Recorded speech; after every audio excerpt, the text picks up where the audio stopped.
नमस्कार, राजस्थान समाचार देख रहे हैं आप और मैं हूं आपके साथ प्रज्ञा मिश्रा। बुलेटिन की शुरुआत करेंगे बड़ी और अहम खबर के साथ। तो सबसे पहले बात कर लेते हैं जयपुर में मुख्यमंत्री भजनलाल शर्मा ने सचिवालय स्थित महात्मा गांधी की प्रतिमा स्थल पर शहीद दिवस के उपलक्ष्य पर पुष्पांजलि अर्पित की। आपको बता दें, मुख्यमंत्री भजनलाल शर्मा ने कहा, विश्व भर में शांति, अहिंसा और समानता का संदेश देने वाले राष्ट्रपिता महात्मा गांधी युग पुरुष थे।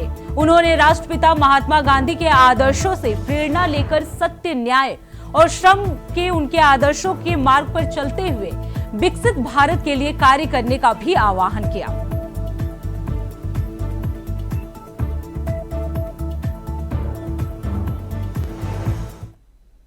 रुक करते हैं अगली खबर की। 31 जनवरी से शुरू हो रहा राजस्थान विधानसभा का बजट सत्र इस बार बेहद हंगामेदार रह सकता है। विपक्ष जो है कई मुद्दों को लेकर सदन से लेकर सड़क तक सरकार को घेरने का प्लान बनाया हुआ है। आपको बता दें, जिले संभाग समाप्त करने और इंग्लिश मीडियम स्कूलों की समीक्षा जैसे कई फैसलों को लेकर कांग्रेस सदन में सरकार को घेरने की रणनीति जो है वो बना रही है। एक और जहां राजस्थान सरकार बजट सत्र में बजट पेश करने की तैयारियों में जुटी हुई है, वहीं कांग्रेस कई मुद्दों पर सरकार को घेरने की प्लानिंग कर रही है। ऐसे में बजट सत्र जो है बेहद हंगामेदार रह सकता है। कांग्रेस सदन से लेकर सड़क तक सरकार को घेरने की रणनीति बना रही है। विपक्ष कई मसलों को लेकर सरकार पर हमलावर भी रहेगा।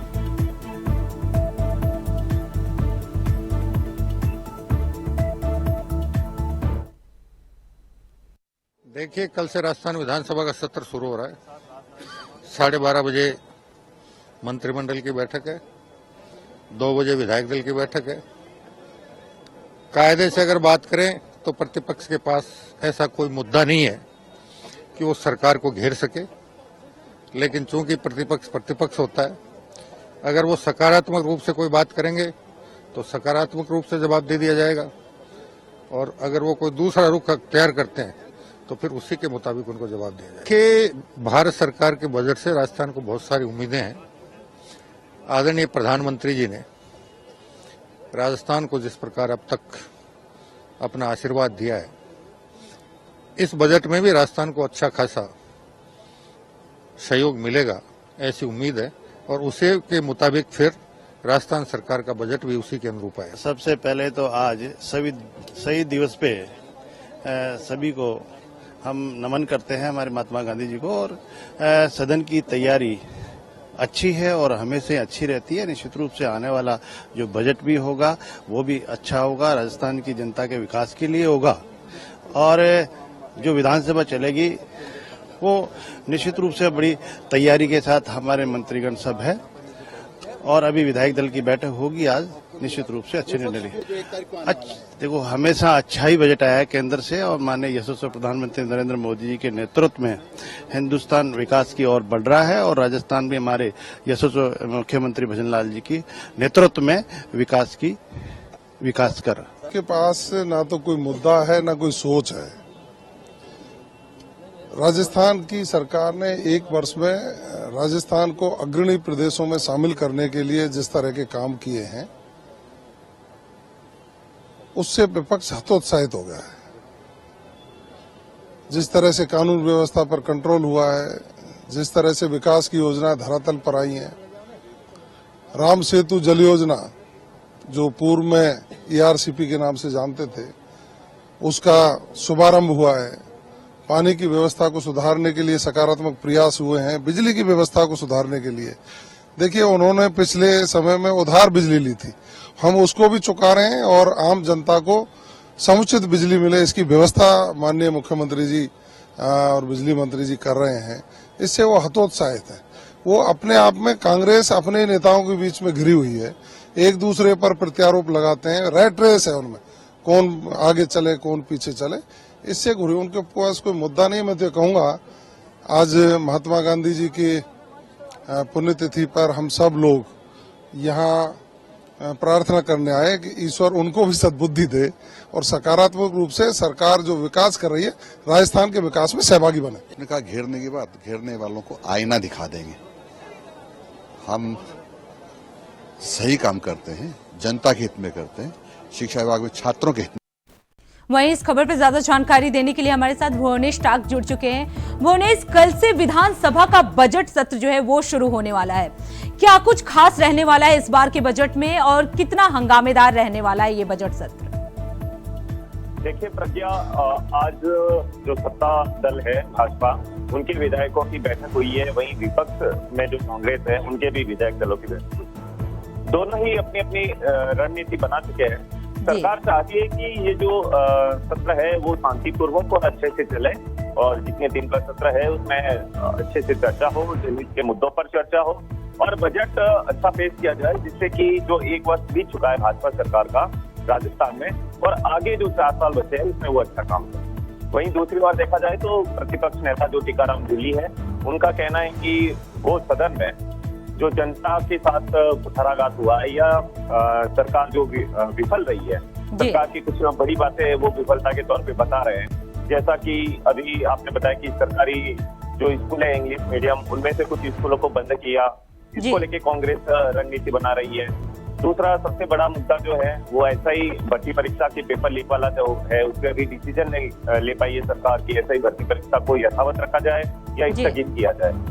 और इसी तरीके से जो सरकार के द्वारा विभिन्न योजनाएं जो चलाई जा रही है उसको लेकर उसमें क्या कमियां हैं, इसी को लेके आज कांग्रेस विधायक दल के जो नेता प्रतिपक्ष है टीकाराम जूली के नेतृत्व में ये बैठक हुई है और उनका कहना है कि वो सदन से लेकर सड़क तक इसमें सरकार को घेरने का प्रयास करेंगे। तो वहीं दूसरी ओर सरकार चाहती है कि उनका सदन अच्छे से चले और ये जो बजट है वो बजट सत्र आम जनता को समर्पित हो। जी प्रज्ञा। भुवनेश, अगर देखा जाए, क्योंकि आपने अभी बताया कि विधायक दल की बैठक हुई, इसमें जो विपक्ष था वो कई मुद्दों को उठाए, चाहे वो इंग्लिश मीडियम की बात हो या संभाग जो जिले हैं उन्हें तोड़ने की बात हो, इन सभी मुद्दों पर उन्होंने सरकार को घेरने की कोशिश की है।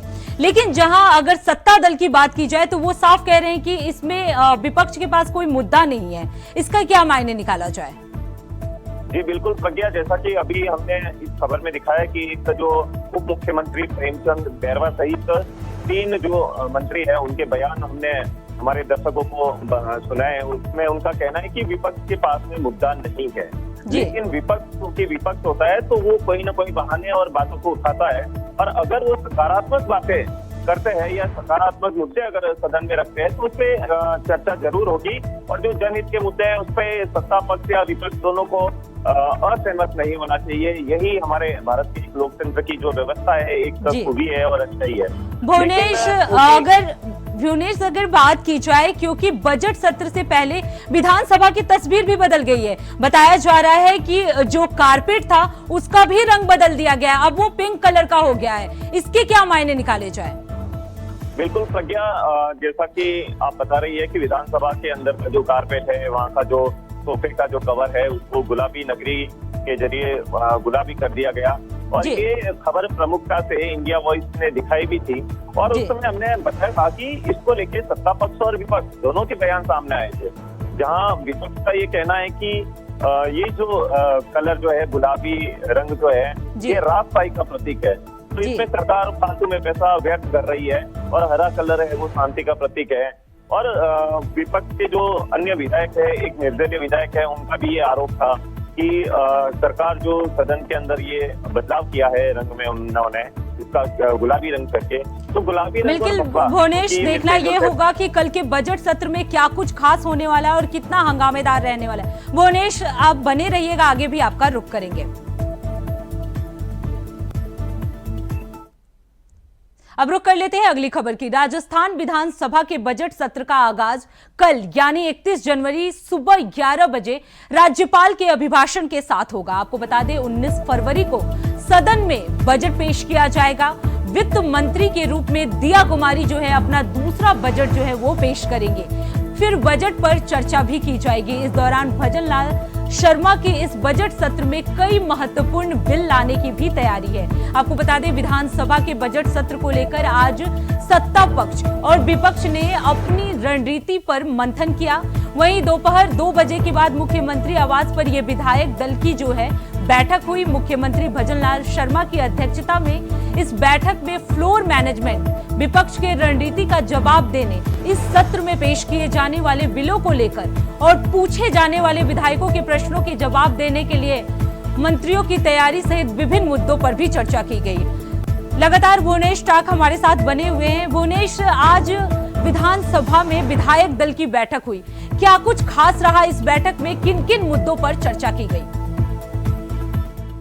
देखिए प्रज्ञा, जैसा कि हम दर्शकों को बता रहे हैं कि कल से ये सत्र शुरू होने वाला है राजस्थान विधानसभा का। जी। इस पर दोनों ही जो दल है वो अपने विधायकों की बैठक कर रहे हैं और इसके पहले जो वासुदेव देवनानी है विधानसभा अध्यक्ष, उन्होंने भी दोनों ही दलों के जो प्रमुख नेता है उनके साथ में बैठक की कि ये जो सत्र है वो सुचारू रूप से चल सके, अच्छे से चले, जिसमें जनता के हितों की बात हो। और ये चूंकि बजट सत्र है, इसमें जो दिया कुमारी है वित्त मंत्री और राजस्थान की उप मुख्यमंत्री है वो बजट पेश करेगी, तो सदन का सुचारू और अच्छे से चलना बहुत जरूरी है। इसी को लेके, क्योंकि इसमें सबसे ज्यादा जो दबाव है वो सत्ता पक्ष पर होता है। विपक्ष हमेशा आरोप लगाता है, चाहे वो पहले भाजपा विपक्ष में थी, अभी कांग्रेस विपक्ष में है, लेकिन विपक्ष का काम है कि मुद्दे उठाना और सरकार को घेरना, लेकिन सदन को अच्छे से चलाने के लिए जो सत्ता पक्ष होता है, जो मंत्री होते हैं, उनको जवाब देना होता है सदन के अंदर। तो उसी की तैयारी को लेकर आज सीएमआर में मुख्यमंत्री भजनलाल शर्मा के नेतृत्व में मंत्रिमंडल परिषद की बैठक हुई और उसके बाद में भाजपा विधायक दल की भी बैठक हुई।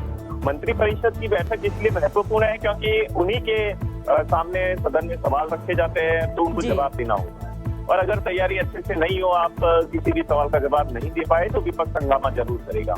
और विधायक दल की बैठक, क्योंकि एक जो कैप्टन है या एक जैसे क्रिकेट में बैट्समैन खेलता है तो बाकी टीम उसका बात से सपोर्ट करती है, वही तरीका होता है विधायकों का कि अगर जब मंत्री जवाब दे रहा है सदन में तो विपक्ष हंगामा नहीं करे, वह एक माहौल बनता है। उस माहौल को अपने पक्ष में करने में जो अपने दल के यानी कि सत्ता पक्ष के जो विधायक है उनका बहुत ही महत्वपूर्ण योगदान रहता है।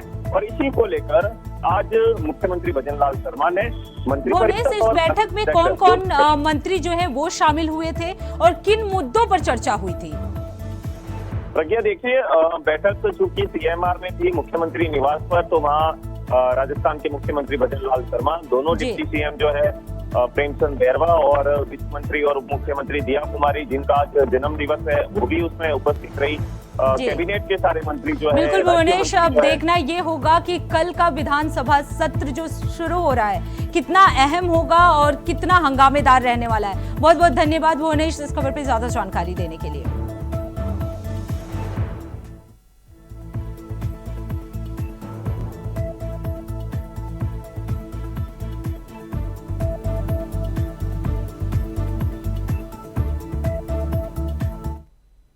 अब रुक कर लेते हैं अगली खबर की। खबर जयपुर से है, जहां देश का जाना माना साहित्यिक आयोजन जयपुर लिटरेचर फेस्टिवल शुरू हो गया है, जहां 5 दिवसीय फेस्टिवल होटल क्लार्क्स आमेर में होगा। आपको बता दें, जेएलएफ में 5 दिन तक देश विदेश की बड़ी हस्तियां जो हैं वो शिरकत करेंगी। कैम्ब्रिज के प्रख्यात आणविक जीव विज्ञानी और 2009 के नोबेल पुरस्कार विजेता वेंकट रामकृष्णन भी कार्यक्रम का हिस्सा होंगे। उनके अलावा उद्घाटन समारोह में नमिता खोगले, विलियम डेलारिम्पल और संजय के रॉय का संबोधन भी किया जाएगा। आपको बता दें, कार्यक्रम में बुकर अवार्ड विजेता गीतांजलि श्री भी वहां पे वक्ता होंगे। इस फेस्टिवल में 103 देशों से मेहमान भी हिस्सा लेंगे। अलग अलग विषयों पर 600 से अधिक वक्ता जो है विचार व्यक्त करेंगे। इस 5 दिवसीय फेस्टिवल में ब्रिटेन के पूर्व प्रधानमंत्री ऋषि सुनक और अक्षता मूर्ति भी जो है वो हिस्सा लेंगे। तो फिलहाल रुकते एक छोटे से ब्रेक के लिए। ब्रेक के बाद जल्द लौटेंगे। देखते रहिए इंडिया वॉइस। ब्रेक के बाद एक बार फिर आप सभी का स्वागत है। रुक करते हैं अगली खबर की। खबर बीकानेर से है, जहां परिवहन विभाग ने पूरे राजस्थान में आधा दर्जन से ज्यादा वाहन फिटनेस सेंटरों पर अनियमितताओं के चलते कार्रवाई करते हुए 6 महीनों के लिए कई लोगों को सस्पेंड कर दिया था। बता दें कि इन सभी पर आरोप था कि बिना बस गाड़ी के फिटनेस जांचे ही फिटनेस सर्टिफिकेट इशू किए जाते थे। वहीं जांच के दौरान यह आरोप भी साबित हुआ। बता दें कि बीकानेर जिले के 2 फिटनेस केंद्र भी इसके चलते सस्पेंड किए गए हैं। मेरा नाम है और ये फिटनेस सेंटर जो बीकानेर में प्राइवेट सेंटर है, गवर्नमेंट से अनुबंधित इनको दिया हुआ है। परिवहन विभाग के फिटनेस सेंटर है। इनको पिछले काफी टाइम से ये फिटनेस सेंटर वाले बिना गाड़ी और धांधलेबाजी से। खबर बयाना से है, जहां 25 जनवरी को अचानक लापता हुए बिन मां के 4 बच्चों को पुलिस ने काफी मशक्कत के बाद आगरा से खोज निकाला है। आपको बता दें, पुलिस ने बताया कि बच्चों की जांच और तलाश के दौरान पुलिस ने इन बच्चों को आगरा से खोज निकाला, जिन्हें कानूनी प्रक्रिया पूरी करने के बाद बाल कल्याण समिति के आदेशानुसार कार्रवाई की जाएगी। पुलिस ने बताया कि 4 बच्चों के घर से अचानक लापता होने का मामला जो है वो दर्ज कराया गया था, जिसके बाद से पुलिस जो है लगातार तलाश कर रही थी।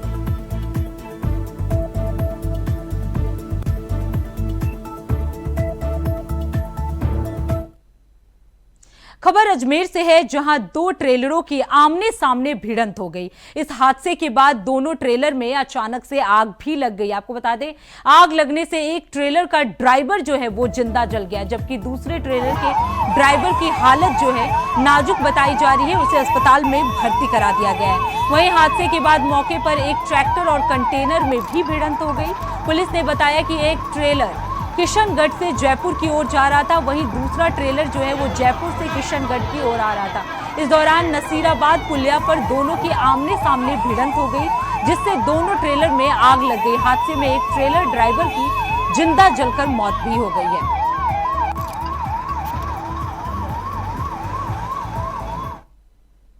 खबर जैसलमेर से है, जहां शहर कोतवाली पुलिस ने एनडीपीएस की कार्रवाई करते हुए 11 ग्राम एमडी के साथ एक युवक को गिरफ्तार कर लिया है। बता दें कि मुखबिर की सूचना पर शहर के कोतवाल प्रेम दान रत्नू ने ये कार्रवाई की, जिसके बाद से जैसलमेर पुलिस की ये बड़ी कार्रवाई जो है वो सामने आई। नशा तस्कर को गिरफ्तार कर लिया गया।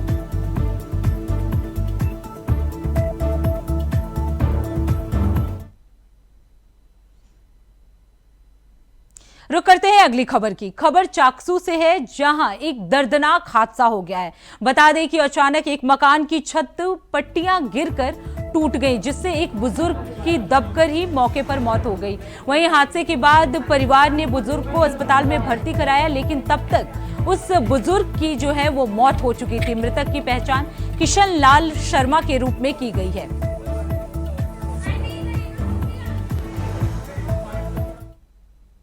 खबर बांसवाड़ा से है, जहां सरकारी कर्मचारी को रिश्वत लेते रंगे हाथों गिरफ्तार कर लिया गया है। आपको बता दें, एसीबी के अनुसार ग्राम विकास अधिकारी को 16,000 रुपए की रिश्वत लेते रंगे हाथों गिरफ्तार किया गया है। पुलिस महानिदेशक ने बताया कि एसीबी बांसवाड़ा को एक शिकायत मिली थी कि जिसमें बताया गया था कि परिवारवादी पिता अटल सेवा केंद्र में ठेके के जरिए सुरक्षा गार्ड की नौकरी करते उसके पिता को पिछले 5 महीने का वेतन भुगतान नहीं हुआ था। वेतन बिल मिलने के एवज में ग्राम पंचायत ने उससे 25,000 की मांग की थी। उसके बाद से उसे लगातार परेशान भी किया जा रहा था, जिसके बाद पुलिस ने उसे गिरफ्तार कर लिया।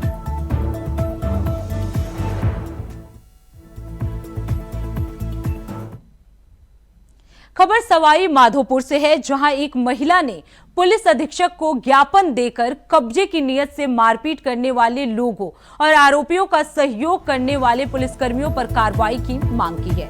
आपको बता दें, पीड़िता ने ज्ञापन में बताया वो अपने बड़े मकान में खाना बना रही थी। इस दौरान आरोपी अपने साथ 20 से 25 लोगों की 2 गाड़ियों में लेकर आया और हाथों में लाठी डंडे लेकर मकान में घुस आया और गालियां देते हुए उसके साथ मारपीट की और दरवाजा भी तोड़ दिया। वहीं नामजद आरोपी ने अश्लील हरकतें कर कपड़े भी फाड़कर उसकी बेइज्जती की। इस दौरान पुलिस मौके पर पहुंची और आरोपियों का सहयोग किया और गाली गलौज में भी मदद की। ये हमारे जटवाड़ा स्थित गुन्नी शहर का मामला था और इसमें लाखन सिंह मीणा की नाम बताई जा रही है जमीन। तो ये पुश्तैनी कब्जा हमारा सुखपाल माली का और सुअलाल माली का, मोजीराम माली का और गोपाल सिरपाल माली का। और इसमें इन्होंने 420 से कैसे भी करके रजिस्ट्री होगी क्या हो गया। तो इसको प्रशासन ने पहले हमारे को कुछ नोटिस नहीं दिया और बिना नोटिस के पहले भी हटा दिया गया है। और अभी भी ये लखन द्वारा कुछ गुंडे 20 गुंडे 2 गाड़ी में आए थे। एक i20 गाड़ी थी और एक स्कॉर्पियो गाड़ी थी। उसमें 20 गुंडे थे, उसमें हथियारबंद लोग थे ये। और प्रशासन भी उन्हीं को कोऑपरेट कर रहा था। उस चीज़ के लिए हमारे पास वीडियो है। पुलिसकर्मी थे? हाँ, उसमें पुलिसकर्मी थे सिविल में, वो भी हमें कोऑपरेट ना करके और हमारी महिलाओं के साथ अभद्र कर रहे थे। और ये रुक करते हैं अगली खबर की। प्रयागराज महाकुंभ में मौनी अमावस्या के दिन मची भगदड़ में केकड़ी के सरवार थाना क्षेत्र के स्यार गांव निवासी 60 वर्षीय निहाली देवी की मौत हो गई।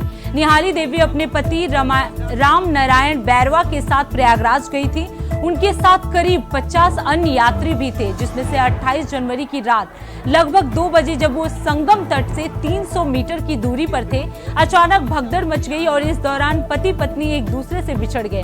राम नारायण ने अपनी पत्नी को बहुत खोजा लेकिन कहीं नहीं मिली। अगले दिन दोपहर करीब 12 बजे कंट्रोल रूम से सूचना मिली कि उनकी पत्नी का शव लखनऊ अस्पताल में है, जहां राम नारायण तुरंत लखनऊ पहुंचे और एम्बुलेंस से अपनी पत्नी के पार्थिव शरीर को लेकर गांव पहुंच गए।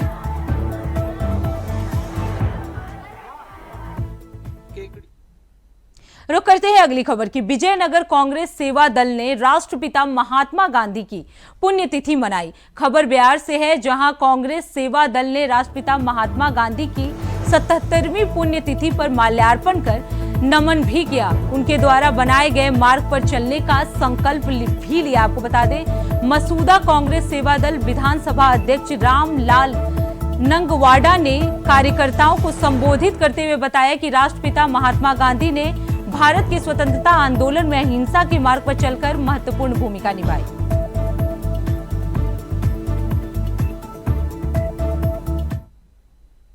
खबर 12 से है, जहां वकीलों और पुलिस के बीच तनाव जो है वो बढ़ता जा रहा है। आपको बता दें, मामले ने तब तूल पकड़ ली जब एक एडवोकेट के घर में घुसकर कुछ लोगों ने मारपीट की। इस घटना के बाद वकील अपने साथियों के साथ थाना पहुंचे, लेकिन वहां उनकी रिपोर्ट दर्ज नहीं की गई, उनके साथ बदसलूकी की गई। इस घटना से नाराज होकर वकीलों ने एसपी ऑफिस के बाहर विरोध प्रदर्शन किया।